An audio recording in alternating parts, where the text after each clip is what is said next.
किसान भाइयों राम राम। आज मैं आपको सोयाबीन की उन्नत खेती के बारे में बताना चाहूँगा और इसके बारे में बताऊँगा कि इसको सही तरीके से कैसे किया जा सकता है, पैदा किया जा सकता है और कम खर्चे में अधिक पैदावार कैसे ली जा सकती है। अब किसान भाइयों, मैं पहले सोयाबीन के बारे में बताना चाहता हूँ कि सोयाबीन अपनी प्रोटीन और सोयाबीन में करीबन प्रोटीन 40% पाया जाता है और तेल की मात्रा 20%, इसलिए हमारे लिए बहुत महत्वपूर्ण है। इसमें खनिज तत्व भी पाए जाते हैं जो कि हमारे शरीर के लिए बहुत ही आवश्यक है और विटामिन भी पाए जाते हैं। इसलिए हम सोयाबीन को अधिक पैदावार करने के लिए और हमारे खुद के शरीर के लिए ज़्यादा पैदा करते हैं, क्योंकि इससे हम तेल प्राप्त करते हैं जो हमारे खाने के लिए महत्वपूर्ण है और हमारे भारतवर्ष में सबसे ज़्यादा सोयाबीन का उत्पादन लिया जाता है। अब आगे चलते हैं। सोयाबीन में किसान भाई क्या करते हैं कि एक तो मैंने ये देखा है कि संघन बहुत बोते हैं सोयाबीन, और 2 साल से ये जो समस्या आ रही है, सोयाबीन में वायरस आ रहे हैं और सोयाबीन खत्म हो जा रही है और पैदावार बहुत कम आ रही है। मतलब ना के समान इस साल तो किसानों की हालत है कि बीज भी मिलना मुश्किल है। तो हम कुछ गलतियां कर बैठते हैं इन चीज़ों में। एक तो सबसे पहली हम गलती करते हैं कि अनाप शनाप खाद देते हैं। हमें कोई मतलब नहीं कृषि विभाग वाले क्या कह रहे हैं, दुकानदार क्या कह रहे हैं, इन चीज़ों को अपन ध्यान नहीं देते हैं और अनाप शनाप खाद देते हैं। खाद के साथ फिर दवाइयाँ फेंकना शुरू कर देते हैं, बीज भी आवश्यकता से अधिक डालते हैं। तो ये वीडियो बनाने का मेरा एक ही उद्देश्य है कि आप कम से कम और सही तरीके से खेती कैसे करें उसके बारे में आपको जानकारी देना चाहता हूँ। किसान भाइयों, सबसे पहला काम है खेत को तैयार करना। अब आपकी रबी की फसल जैसे ही कट जाती है, उसके बाद आपको गहरी जुताई करके खेत को पटक देना चाहिए, जिससे कि वो पूर्ण रूप से धूप ले सके और उसकी मिट्टी भरभरी हो जाए। लास्ट में जैसे ही पानी गिरता है तो आप एक पत्थर फेर करके खेत को तैयार कर सकते हैं और इस प्रकार आपका खेत तैयार हो जाता है। अब खेत में खाद का क्या करें? अब खाद में ऐसा है कि गोबर की खाद अगर आपके पास हो तो प्रति हेक्टेयर 5 से 6 टन के लगभग आप इसको डाल सकते हैं। अगर वो भी नहीं हो तो सल्फर की कमी होती है, इसलिए आप आपका सुपर डाल सकते हैं जिसमें सल्फर की मात्रा होती है और खेत तैयार कर सकते हैं। खेत तैयार करके आपने कंप्लीट कर दिया। अब आती है बीज तैयार करने की बात। अब बीज तैयार कैसे किया जाएगा? आपको ये ध्यान रखना है कि जो भी खराब बीज है उनको आपके बीज से निकाल करके अलग करना है। सिर्फ आपको जो अंकुरित बीज हो सके, आपको 10 दाने बोने हैं, 10 दाने में से अगर 8 दाने 7 दाने उगते हैं मतलब बीज आपका ठीक है। इसका आपको ध्यान रखना है। अब आपने वो तैयारी कर ली, देख लिया कि बीज सही साठ अंकुरित हो रहा है तो उस बीज को बोएं, अन्यथा ना बोएं, क्योंकि इस साल बीज बहुत ज़्यादा स्थिति खराब है बीज की। इसलिए आप ध्यान रखें इस चीज़ का, क्योंकि उसको फेंकना नहीं है, उसको बाजार में ले जाकर बेच सकते हैं और दूसरा आप बीज खरीद सकते हैं। आपको बीज को तैयार करने के लिए क्या करना है? पहली बात तो जब आप बीज के लिए कोई सोयाबीन रखते हैं उसको बोरे में रखना चाहिए। बोरियों में ना रखें और ना ही स्टील के किसी जार में रखें, उसको सिर्फ आप बोरों में रखें सुखा करके अच्छे से। उसके बाद अब उसको छनाई करके और उसका बीज उपचार कर लें। बीज उपचार आप कैसे करेंगे? बीज उपचार आप कार्बन डाइजिम प्लस मैंकोजेब और कार्बन डाइजिम सिर्फ और भी बहुत सारे आते हैं जो सस्ते मॉलिक्यूल होते हैं, उनसे आप बीज उपचार करिए। महंगे मॉलिक्यूल से बीज उपचार करने का कोई महत्व नहीं है, कोई मतलब नहीं है। आप खर्च अधिक करेंगे और पैदावार नहीं आएगी। 20 से 30 रुपए के लगभग कार्बन डाइजिम प्लस मैंकोजेब का खर्च आता है प्रति बीघा। इस हिसाब से आप उसको बीज उपचार करके रख दीजिए। अब आती है आपकी बुआई की बारी। अब आपको बुआई करते समय क्या ध्यान रखना है?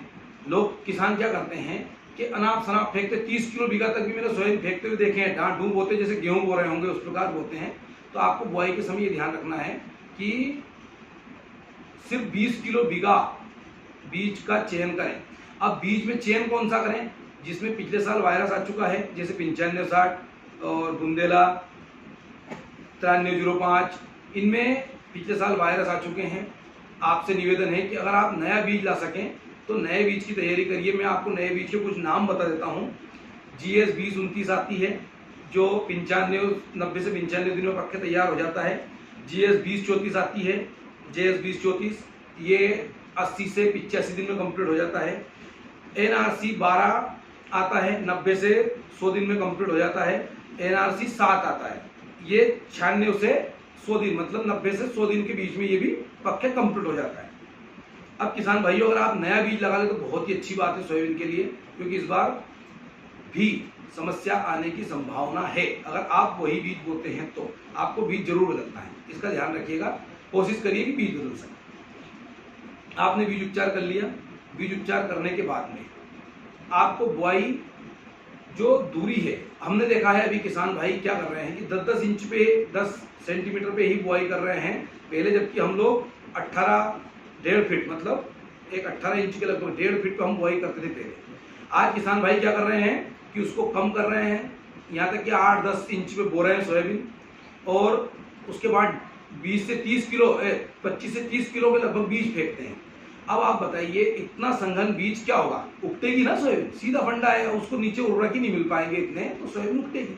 तो आपको उस बात का बहुत जरूरी ध्यान रखना है कि सोयाबीन को 18 इंच या कम से कम 14 इंच तो हो ही, कि जिसकी दूरी पे वो सोयाबीन बुआए, और 20 किलो बीघा ज्यादा आपको डालना नहीं है। पौधे से पौधे की दूरी भी आपकी बनी रहनी चाहिए, पौधे की दूरी 1 से 2 इंच तो होनी ही चाहिए। हम लोग क्या करते हैं, एक के ऊपर एक रख देते हैं, अब वो बड़े हो जाते हैं ऐसे और उगड़ जाते हैं।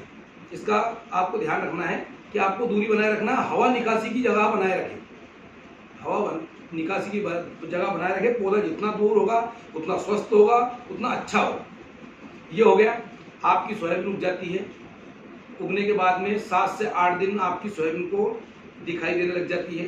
15 दिन होते हैं, 15 दिन से 20 दिन की उसमें अगर नमी है आपके खेत में तो खरपतवार नियंत्रण का आप स्प्रे करें। खरपतवार नियंत्रण आपने स्प्रे कर दिया 15 से 20 दिन की फसल पे। इसको करने के बाद में आपको क्या करना है, खरपतवार नियंत्रण एक बार ही स्प्रे करें। कुछ लोग क्या करते हैं 2-2 बार स्प्रे करते हैं, जिससे सोयाबीन के पत्ते जल जाते हैं और वो खराब हो जाती है। आप ध्यान रखिए, अपने बच्चों की तरह सोयाबीन को पैदा करना है। आपकी सोयाबीन कंप्लीट हो गई, आपने खरपतवार नाशक डाल दिया, खरपतवार खत्म हो चुका है। खरपतवार खत्म होने के बाद आपने एक बार सल्फर, हो सके तो थोड़ा बहुत नत्रजन और DAP, आपका जो भी खाद है, पहले जैसे आपने, मैं उसको बता नहीं पाया, पहले भी आपको खाद देना है। उसकी मात्रा क्या रखनी है आपको, 20 से 30 से 40 किलोग्राम प्रति टन प्रति हेक्टेयर नत्रजन और 60 किलोग्राम स्फूर और 30 किलोग्राम पोटास, और हो सके तो सल्फर, आप ऐसे सुपर में सल्फर दे ही देंगे तो सल्फर देना है। अब दूसरी बार में आपको क्या तैयारी करनी है, हो सके तो 10-15 किलो DAP, आपको 10 किलो के लगभग नत्रजन, और आजकल क्या है सल्फर आता है पाउडर फॉर्म में 90%, अगर उसको आप दे दें तो बहुत अच्छी बात है। इन सबको मिक्स करें और सोयाबीन में 25 से 30 दिन की फसल के ऊपर आप इसको भुरकाव कर दें, फेंक दें, मतलब खेत में खड़ी फसल के ऊपर फेंक दें। जब इसको आप फेंकेंगे तो आप चमत्कारिक रिजल्ट देखेंगे, आपकी सोयाबीन एकदम से बड़ी होगी, फैलेगी।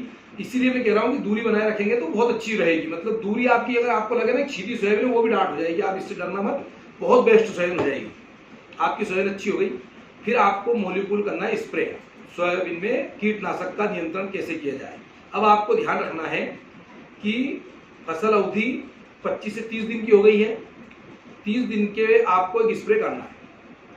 क्या होता है, 35 से 40 से 45 दिन तक सोयाबीन में फ्लावरिंग की स्टेज चलती रहती है, 45 दिन तक बहुत ज़्यादा ही स्टेज रहती है, इसको एक गर्भावस्था कह सकते हैं हम लोग। उस समय पे कीटनाशक का स्प्रे नहीं हो तो अच्छी बात है। तो भले आपके खेत में कीट है या नहीं है, भले कम है, मतलब फिर भी आपको उसमें एक स्प्रे कर देना चाहिए, ताकि आपको फूल के समय पे स्प्रे नहीं करना पड़े। समझ गए बात को। कुछ किसान क्या है, और कुछ दुकानदार भाई भी क्या करते हैं, गलती कर देते हैं।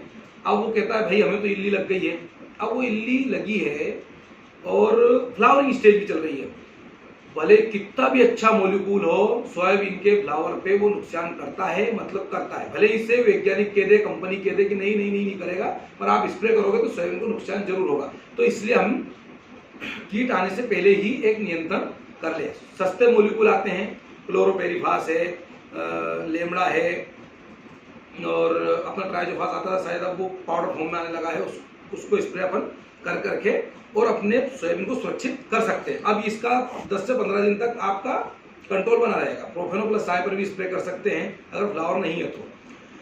इसका आपको 40 से 45 दिन का असर रहेगा इसका।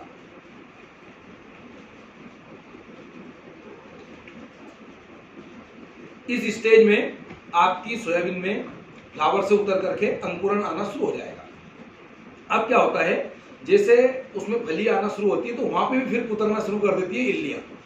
तो उस समय आपको 45 दिन की फसल पे, 45 से 50 दिन की फसल तक अगर आपके भी कुछ नहीं हुआ है तो उस पर एक स्प्रे करें, और वो भी एक हल्का मोलिकुल करने की कोशिश करें। मैं चाहता हूं कि आप लोगों का खर्च कम हो और अधिक पैदावार हो। पिछले साल क्या हुआ, लोगों ने कोराजन स्प्रे करा, बहुत सारे मोलिकुल करे, सिंडिकेट, विंडिकेट, बहुत कंपनियों के बहुत सारे मोलिकुल स्प्रे करें, और पैदा के नाम पे क्या हुआ, 50 किलो बीघा, 100 किलो बीघा, तो आपको खर्च बचा करके चलना है।